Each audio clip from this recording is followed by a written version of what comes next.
lagi di podcast Pintar Pilih Kampus. Podcast ini bakalan ngebahas tentang fakta-fakta unik dan menarik mengenai kampus-kampus PTN.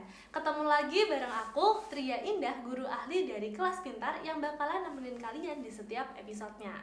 Nah, kalau di episode keempat kemarin kita udah ngobrol bareng sama Kak Jebung, salah satu mahasiswi Fakultas Ilmu Komunikasi Universitas Indonesia. Kali ini kita kedatangan seorang mahasiswi dari Fakultas Hukum Universitas Gadjah Mada. Nah, kita bakalan ngobrolin detail tentang perbedaan kuliah di dalam negeri dan di luar negeri. Karena Kak Esther ini nih ya salah satu dari mahasiswi UGM ini udah mengikuti study action di salah satu kampus di Amerika Serikat. Penasaran nggak?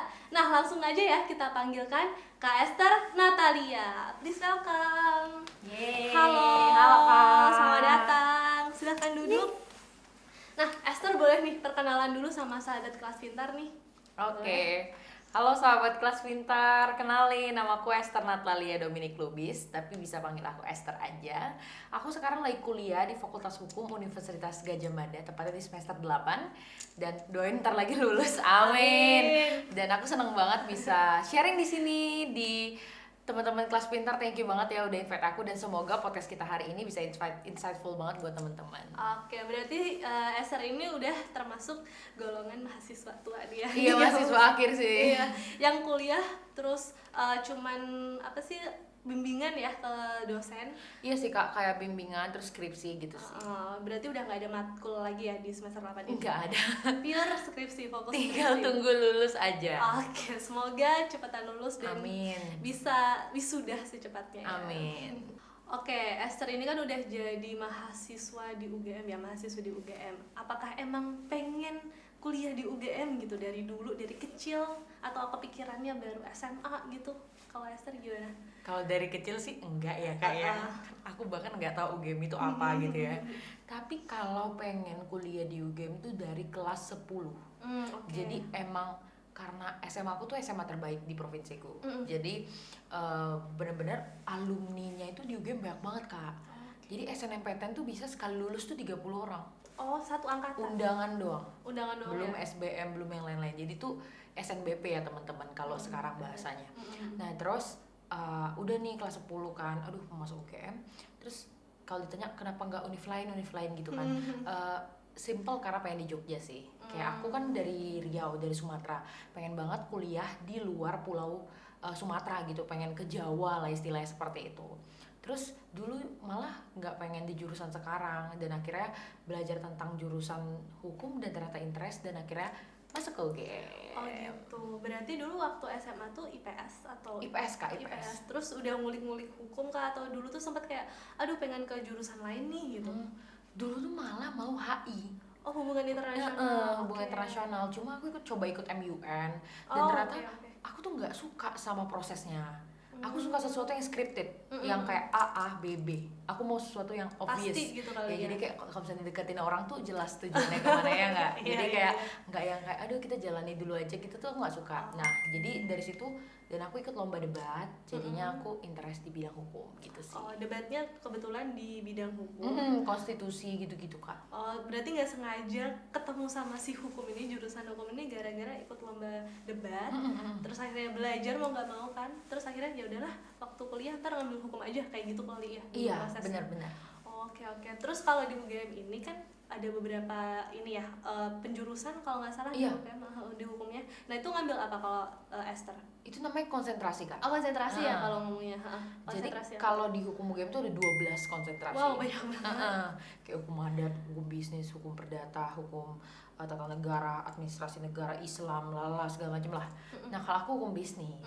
Hukum gitu. bisnis itu mempelajari tentang. Jadi kayak kalau misalkan kita lihat gedung-gedung besar di Jakarta, itu kan pasti adalah dari big four company atau misalkan dari e-commerce. Nah itu kan pasti ada bagian legalnya. Jadi kayak corporate legal yang ngurusin soal compliance. Nah itu tuh di bagian aku, di bagian hukum bisnis gitu. Mempelajarinya tentang kayak bank punya kayak legalnya kan, ada bagian hukumnya. Nah itu juga termasuk hukum bisnis gitu kan. Oh, berarti emang dipelajari waktu kuliah tuh tentang seputaran itu hukum lah bisnisnya ya, gitu lah, kayak hak cipta, hukum perbankan, pasar modal, gitu-gitu sih Kak. Wah, luas banget ya. Nah kan tadi selain ikut debat terus gak sengaja ketemu sama si jurusan hukum ini, itu alasannya Esther pilih jurusan hukum di UGM ini apa nih? Kenapa? Kalau alasan jujur sih aku tuh bener-bener dulu tuh pernah kayak mengalami sesuatu yang tidak adil lah, kayak bully atau segala macam gitu.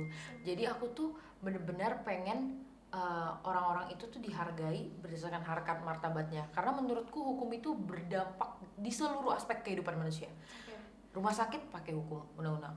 Kayak kakak kuliah ekonomi atau apapun, ketenaga kerjaan butuh dilindungi oleh hukum. Bener. Dipayungi Jalan oleh hukum. lampu merah, lampu hijau, lampu oranye, kuning, apapun itu pakai hukum, ya kan? Iya, Jadi iya. kayak aku pengen kita tuh punya kapabilitas terhadap sesuatu yang menyangkut kepada seluruh aspek kehidupan manusia, which is law, hukum kan? Karena kayak orang tuh, oh kamu sekarang tak viralin ya segala macam kayak gitu Iya. misal.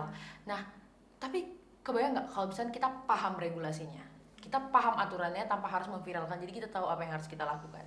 Jadi orang-orang tuh lebih menghargai orang-orang yang paham atas apa yang mereka kerjakan, yaitu hukum gitu sih Kak. Berarti berawal dari keresahan diri sendiri ya sebenarnya, terus langsung interest ke hukum dan mempelajari hukum itu sendiri. Oh, menarik banget nih Esther jawabannya. Oke Esther, seperti yang udah kita tahu ya, masuk UGM itu kan susah banget gitu ya. Soalnya kan salah satu top university di Indonesia gitu ya. Boleh diceritain nggak gimana sih persiapan Esther buat masuk ke UGM gitu? Oke, kalau persiapan itu tuh sebenarnya aku curi start duluan Kak. Jadi kayak ketika teman-temanku baru tahu dia mau kuliah apa, persiapan PTN kapan, tuh kelas 12, aku udah dari kelas 11 gitu. Jadi aku dari kelas 11 itu memang udah belajar, dulu sebutannya SBM ya, bukan SNBT ya, SBM. Jadi PTN belajar, ya. mohon maaf saya angkatan tua soalnya. Jadi belajar SBM, kayak pulang sekolah tuh belajar, pulang sekolah belajar. Jadi aku tuh bener-bener menghabiskan waktuku. Kalau kelas 11 identik dengan apa coba? Umur 17 tahun tuh identik apa sih acara-acara? Senang-senang, main-main, Acara-acara event yang gitu. pasti ada di umur 17 tuh apa biasanya? Apa tuh event? Sweet. Sweet 17. Nah, Sweet Oh, 17. oke, Nah, oke. itu kan tiap weekend ya. Nah, aku tuh setiap malam minggu tuh nggak datang Sweet 17, belajar UTBK jadinya. Oke. Belajar SBM, jadi ada yang korbankan gitu. Jadi kayak main-mainnya dikorbanin, aku lebih fokusin karena aku percaya aku tuh nggak mau nanti capek harus siapin yang lain-lain, sementara aku bisa curi start di awal itu kan. Terus habis itu setelah itu kelas 12 aku udah tahu, udah kekeh aku mau hukum UGM dan persiapkan SNBP atau SNMPTN. Terus habis itu tetap belajar UTBK sampai akhirnya 29 Maret lolos SNMPTN 2019. Terus habis itu aku tapi udah daftar UTBK duluan. Oh, yang sebelumnya udah dibuka ya pendaftarannya. Udah daftar, jadi akhirnya aku ikut tes. Dan skornya cukup tinggi sih pada saat itu. Cuma aku nggak bisa daftar nih teman-teman, karena kan memang udah lolos SNMPTN, jadi ngapain daftar juga kan. Cuma itu sih kalau persiapan. Dan aku juga dari kelas 10 memang udah agak ambis anaknya Kak. Jadi memang suka belajar kayak gitu, kayak tapi bukan yang nolep-nolep gitu ya, tapi kayak bener-bener belajar tapi bener-bener punya target gitu. Jadi buat adik-adik aku saranin banget nih buat sahabat kelas pintar, kalau misalkan kalian mau masuk SNBP atau lebih mudah untuk masuk PTN, bakal lebih senang ketika kalian start di awal daripada capek di awal daripada kan capek di akhir. Karena capek di akhir tuh semua orang capek di akhir. Iya benar. Iya, kalau kalian capek di awal tuh kayak capeknya tuh lebih dikit gitu loh. Jadi kayak kalian cicil-cicil. Kayak gitu lah ya, sedikit demi sedikit lama-lama menjadi bukit kan. Gitu sih. Ya terbukti sih masuk ke SNMPTN kan ya dulu ya, jalur undangan itu kan berarti kan direncanainnya dari kelas 10 ya. Benar. Dan salah satu indikasinya ya masih gambling juga ya, persyaratannya tuh gimana, requirement-nya gimana. Cuman kalau bisa nilai dari kelas 10 sampai kelas 12 kan naik terus. Dan itu udah dilakukan sama Esther sendiri ya? Iya. Atau emang bener kayak gitu? Dan ini sih Kak, kalau kamu lulus SNMPTN atau SNBP, kamu tuh punya gap waktu yang panjang banget sampai kamu masuk PTN. Jadi kamu bisa preparation untuk beasiswa. Oh oke. Gitu ada loh. juga ya curi start jadi buat kayak beasiswa. kamu tuh jadi unggul dari segala hal gitu loh. Kayak teman-temanmu masih bingung masuk univ mana, kamu udah dapet. Iya. Kamu duluan masuk, kamu diundang masuk ke univ itu, ke PTN itu. Jadi ini merupakan golden ticket lah istilahnya gitu kan. Jadi kalau teman-teman merasa itu berharga, perjuangkan. Karena gue tuh selalu dibilang kayak gini, aku tuh selalu dibilang kalau jangan pernah bersungut-sungut atas sesuatu yang tidak pernah kamu perjuangkan. Jadi kayak kita marah-marah atau kita kayak kecewa atau kita kayak aduh aku nggak masuk PTN, aku nggak masuk ini, perjuangin nggak gitu kan, kayak balik lagi kayak gitu, perjuangin nggak. Jadi jangan marah-marah atau kesel akan sesuatu kok aku nggak bisa mendapatkannya ya karena kamu nggak perjuangin, jadi kamu expect apa ya kan. Benar, gitu benar, berarti emang harus diperjuangkan dari awal banget ya, dan curi start itu penting banget gitu. Oke, terus setelah kuliah di UGM, boleh dong dibagiin pengalaman Esther berkuliah di UGM ke sahabat kelas pintar? Oke, kalau pengalaman kuliah itu dimulai dari semester 1 pasti ya. Iya, pasti. Nah, semester 1 itu aku bener-bener kayak aku kan dari Sumatera, jadi agak culture shock awalnya, apalagi kan Yogyakarta tuh beda banget ya culture-nya sama Sumatera. Orang dari Sumatera tuh Riau kan hitungannya Sumatera gitu ya Kak.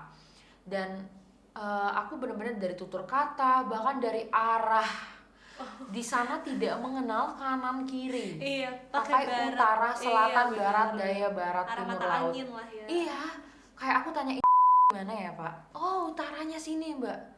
Utara tuh di mana ya Pak? Gitu kan. Jadi kayak itu shock banget. Itu sampai sekarang saya tidak mengerti. Gitu. Jadi terus juga bener-bener aku tuh ngerasain apa ya, lingkungan yang suportif dan juga ambis. Di UGM sendiri. Kuliahnya gimana itu? Kalau fakultasku sih Kak, aku nggak tahu ya fakultas lain. Pokoknya nih teman-temanku kalau misalkan di kelas tuh kayak santai-santai aja, nggak yang terlalu harus aktif gini-gini, tapi giliran nanti udah ujian, udah mau hamin seminggu ujian, kita ada minggu tenang. Minggu tenang tuh hamin seminggu ujian, dimana 1 minggu itu kita bakal fokus buat belajar ujian. Nah di situ nanti perpustakaan itu full. Orang-orang belajar tuh, mahasiswa-mahasiswanya. Semua langsung belajar lah. Aduh pokoknya ambis-ambis banget deh Kak. Kayak kita tuh asal ada teman kita ikutin, kita tanya abis dari mana? Kayak gini, ikut apa gitu. Jadi kayak kita pengen ikut gitu. Dan rata-rata hampir 90% lah bisa dibilang anak fakultasku tuh mereka walaupun aktif organisasi, magang, exchange, kerja freelance, tetap IPK itu tetap cum laude, tetap bagus, tetap nilainya tetap bagus lah ya. Asdos, asisten dosen, pokoknya gitu-gitu deh.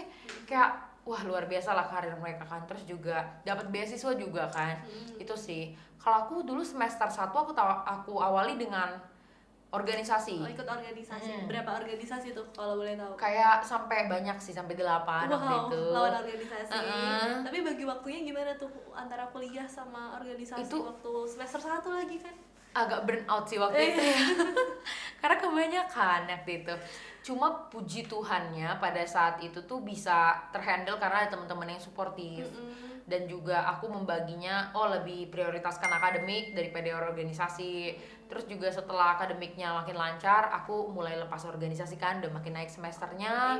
Lalu mulai coba-coba magang. Terus juga aku kemarin coba juga untuk exchange. Jadi waktu organisasi aja tuh aku benar-benar punya life path gitu loh Kak. Jadi kayak aku 1 tahun di organisasi ini, habis ini mau naik jabatan, mau serve di divisi ini atau mau ngasih kontribusi di divisi ini gitu loh. Terus habis itu udah aku selesai organisasi, aku selesaikan tanggung jawabku, aku pindah ke magang, coba sesuatu yang di luar dari zona nyaman aku.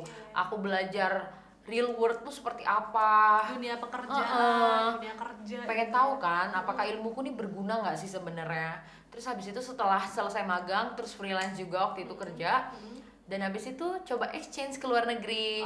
Pengen, aku kalau disandingkan dengan anak-anak internasional bisa bersaing gak ya gitu kan. Pengen mengharumkan nama kampus juga, nama keluarga juga. Jadi ya udah, terus habis itu puji Tuhan lolos gitu sih. Terus sekarang fokusnya lagi stepnya skripsi. Berarti Esther ini emang nge-challenge diri sendiri ya dari awal semester. Ya udah nge-challenge ikut organisasi yang banyak gitu. Gimana cara bagi waktunya. Terus next step baru magang. Habis itu baru ngefokusin ke organisasi biar naik jabatannya. Terus baru study exchange, terus skripsi. Berarti benar-benar teratur banget nih ya dari semester awal sampai semester akhir. Sebenarnya itu tuh awalnya tuh malah gak kayak gitu pengennya. Cuma akhirnya dikasih Tuhan kesempatan kayak gitu. Dikasih jalan gitu ya. Awalnya tuh aku pengen lomba-lomba gitu loh Kak. Dan aku tuh bener-bener ya buat teman-teman sahabat kelas pintar nih, ini kayaknya cuma kalian yang tahu. Jadi aku tuh udah ngisi acara kayak banyak banget, kayak 400 seminar lebih. Wow. Tapi aku nggak pernah sama sekali menang lomba mewakili UGM. Jadi aku nggak ada nyumbang satu piala pun atas namaku untuk UGM. Tapi aku bisa ngisi acara di banyak banget fakultas di UGM. Seminar. Jadi Tuhan kasih jalan lain. Ternyata dulu walaupun aku SMA itu lomba nasional, internasional, segala macem, ternyata pas udah kuliah, oh berarti kamu coba yang lain dulu nih. Kamu bisa bikin platform, bisa organisasi, bisa volunteer, exchange, itu sih. Berarti kalau buat Esther sendiri ya, lingkungan dari UGM sendiri ini yang menunjang dari semua kegiatan dari Esther ya. Dimulai dari apa tuh yang menunjang dari Esther sendiri? Fasilitasnya, dosennya juga lulusan rata-rata tuh semua lulusan luar negeri, jadi kayak mereka ngedorong juga kali ya. Jadi kayak ngemotivasiin kita sih, sama teman-temannya juga yang udah terbaik dari yang terbaik ya Kak ya. Gitu sih. Ya udah kesaring juga kan ya. Nah, challenge di awalnya tadi kan culture shock ya. Selain itu apa challenge yang dihadapi oleh Esther sendiri kuliah di UGM tuh apa aja gitu? Agak susah sih untuk mendapatkan nilai bagus ya. Karena benar-benar harus, soalnya tuh soal-soal yang susah gitu loh Kak. Kayak soalnya tuh nggak pernah yang kayak apa udah itu aja, apa jelaskan, enggak. Jadi kayak benar-benar aku kan hukum, jadi kayak kasusnya gitu. Terus dia bikin analisis berdasarkan kalau kamu jadi hakimnya kamu bikin putusan apa. Gimana? Saya sebagai mahasiswa ini tidak tahu ya. Jadi kayak itu harus riset dulu, ngambil teori para ahli dan segala macem deh. Jadi kalau udah mau ujian tuh bener-bener rasanya tuh kayak banyak sekali beban dunia ini saya yang tanggung sepertinya gitu sih. Kalau lingkungannya sendiri kompetitif nggak sih? Kompetitif banget Kak. Kompetitif banget ya. Itu banget sih. Tapi suportif, di samping itu juga kompetitif. Iya. Orang-orangnya ambis tadi ya. Kayak semangat ya gitu, sering banget kayak gitu di kampus. Oke. Tapi juga buat ngedapetin nilai bagus juga susah juga ya. Susah. Dan pasti nggak ada contek-contekan juga nggak ada sih sama sekali. Nggak boleh lah ya contek-contek gitu. I see. Wah, susah juga ya, struggle juga ya lumayan. Oke, Esther kan tadi cerita ya waktu kuliah itu pernah sempat ikut study exchange. Boleh diceritain nggak? Dulu exchange-nya di mana, terus gimana aja gitu pengalamannya, belajar apa aja? Boleh banget dong. Itu adalah salah satu mimpi terbesarku sebenarnya. Jadi untuk menceritakan ini sangat senang ya. Jadi nama programnya itu YSEALI Kak. Young Southeast Asian Leader. Jadi itu adalah program yang mewadahi pemuda-pemudi ASEAN dari 11 negara itu untuk belajar tentang kepemimpinan di Amerika Serikat. Gitu. Berarti di Amerika Serikat ya belajarnya. Jadi program itu cuma di Amerika ya. Nah, terus habis itu diseleksi nih Kak. Terus puji Tuhan aku lolos. Jadi perwakilan ke universitasku, aku tuh di Nebraska ya. Itu salah satu kayak negara bagian lah di Amerika Serikat gitu namanya. Dan aku tuh di Omaha kotanya Omaha gitu. Nah di universitas itu, nama universitasku tuh University of Nebraska at Omaha. Cuma 2 orang sih Indonesia. Wow, Esther dan satu orang lagi ya. Oke. Terus puji Tuhan dapat kesempatan ke sana. Di sana itu belajarnya itu kayak bukan jurusan gitu Kak. Karena kita kepemimpinan, jadi kita belajar tentang civic engagement. Itu topik tentang kemasyarakatan. Di sana kita belajar tentang public policy, tentang voter rights, tentang pokoknya hak-hak masyarakat bisa bersuara. Dan sistem ketatanegaraan di Amerika gimana, bedanya sama negara di Asia gimana, terus juga sistem pemilu juga, gitu sih. Dan juga belajar tentang culture, kayak gitu. Berarti lebih spesifiknya tadi tentang ya gimana sistem yang ada di Amerika ya, pemerintahannya. Dan itu nyinggung-nyinggung dikit gak sih sama jurusan yang diambil Esther di UGM? Iya sih. Ya ada yang lain pasti. juga sih ya. Karena aku anak hukum kan, dan di sana belajar hukumnya juga. Maksudnya kayak belajar tentang kalau di Amerika tuh sistem belajarnya tuh gimana sih. Terus juga kalau misalkan mahasiswa yang belajar public policy tuh mereka belajarnya gimana. Jadi aku mengkaitkan itu sama kuliahku sendiri. Terus gimana pengalaman Esther kuliah di luar negeri, berapa lama waktu itu? 2 bulan Kak. 2 bulan. Gimana nih pengalamannya dulu? Sempat merasakan nih kan? Aduh seneng banget ya Kak. Pasti jujur seneng banget, kayak beda banget lah sama negara kita gitu loh. Dan karena aku orang Indonesia, kan di sana otomatis gak ada orang Indonesia selain aku kan sama temanku. Jadi kayak rasa nasionalismenya tuh tinggi banget jadinya. Jadi kayak Gimana tuh? bangga banget nih gue kayak gitu. Mengharumkan nama baik gitu ya. Kalau ngelihat kedutaan senengnya bukan main gitu karena ini negara orang kan gitu. Terus juga bangga pakai batik, bangga banget bawa bendera kemana-mana ya kan. Terus di sana tuh bener-bener aku culture shock semua mahal mbak, mahal banget. Jadi kayak tempe aja tuh harganya sampai 150.000 sekecil ini. Tempe. Iya, tempe loh ya. Iya, jadi aku kayak sayangilah tempe-tempe kalian di sini karena bener-bener mahal banget. Dan aku seneng banget waktu aku ke sana di supermarketnya ada produk Indonesia. Oh, yang kamu suka. Oke. Terus kayak pokoknya mimi Instan juga gitu ya. atau kayak kecap atau pokoknya produk-produk Indonesia ternyata go internasional juga ya. Udah sampai sana. Termasuk kopi. Sampai Itu sana masuk ya. juga gitu loh. Jadi kayak wow, aku bangga banget sih. Nah, kalau dari segi perbedaan cara belajarnya, terus ya perbedaan antara kuliah di UGM ya di dalam negeri dan di luar negeri sendiri itu apa sih Esther melihatnya? Mungkin dari segi pembelajarannya kah atau tugas-tugasnya gitu? Kalau di UGM aku jujur lebih gampang untuk blend in, lebih gampang untuk mengetahui sistemnya, karena dosenku tuh kayak udah ada bener-bener yang kayak website kayak kita di situ langsung tahu tugas kita mau ngapain segala macam kayak gitu. Jadi bener-bener tahu oh kelas ini mau bahas ini hari ini gitu. Terus juga dosen-dosennya terbilang masih banyak yang walaupun ada yang sudah cukup tua, ada juga yang muda. Di dosen-dosenku tuh banyak yang muda. Nah tapi waktu aku di US kemarin, dosen-dosenku tuh bedanya ya, ini dua-duanya dalam hal baik sih. Kayak dosen yang di Amerika itu mereka tuh bener-bener kayak aktor di dalam kelas. Jadi mereka tuh kayak bener-bener sumringah gitu loh. Jadi kayak misalnya ini murid, mereka di depan tuh bener-bener ngajar tuh jalan sana jalan sini gitu. Jadi kayak memperagakan menguasai panggung gitu ya. harus menguasai panggung gitu. Jadi kayak stage act-nya bagus banget. Terus kayak di situ juga kita ada reading assignment banyak banget.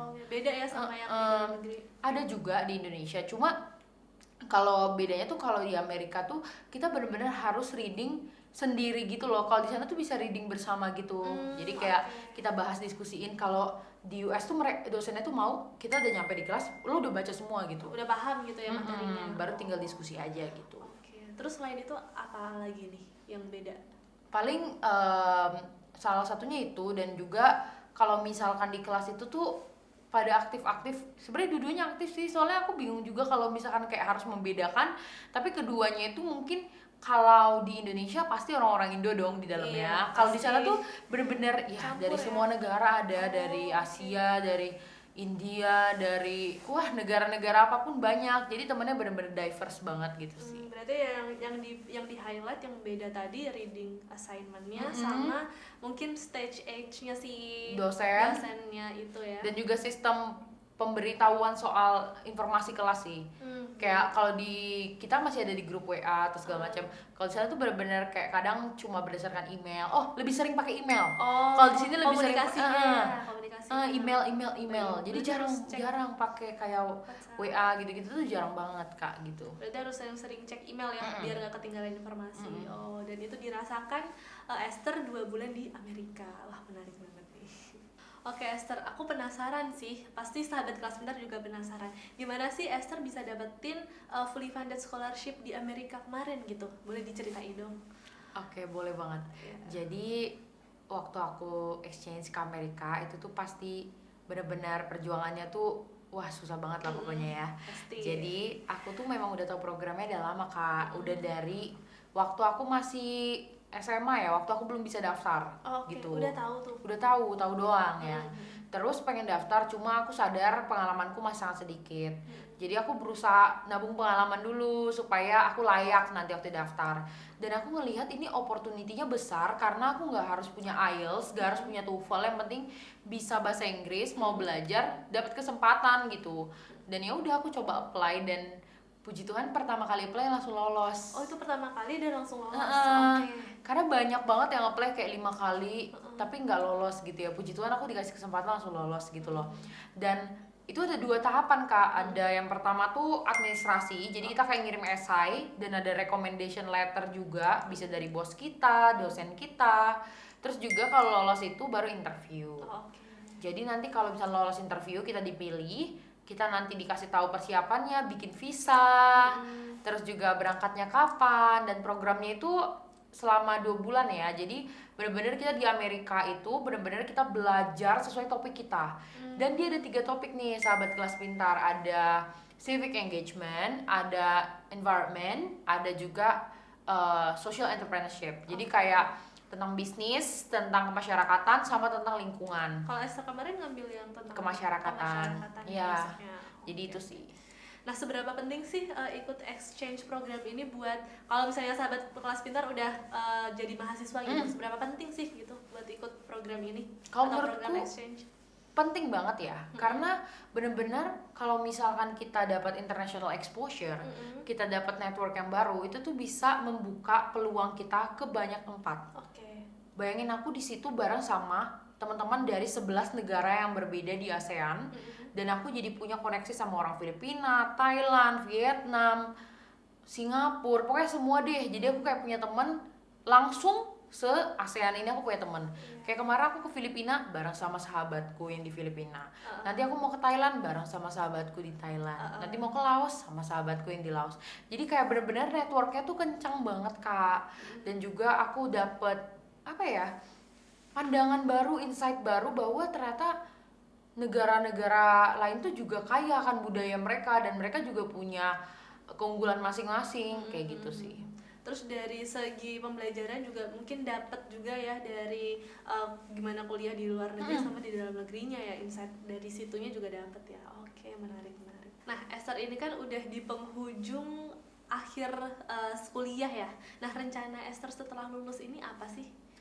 Oke, kalau rencana setelah lulus pastinya pengen berkarir. Dan kalau aku sih pengennya berkaitan sama jurusan aku sekarang yang mana hukum. Pengennya sih ngambil PKPA, terus jadi advokat atau lawyer gitu kan. Harus sekolah advokat juga. Jadi benar-benar pengen menggunakan ilmu yang udah dipelajari itu ya berguna gitu untuk kehidupan gitu kan ya. Dan tapi pengen juga lanjut studi gitu. Di mana tuh kalau boleh tahu? Di Amerika sih di pengennya, Amerika. pengen di Ivy League kayak Stanford, Columbia, Harvard kayak gitu.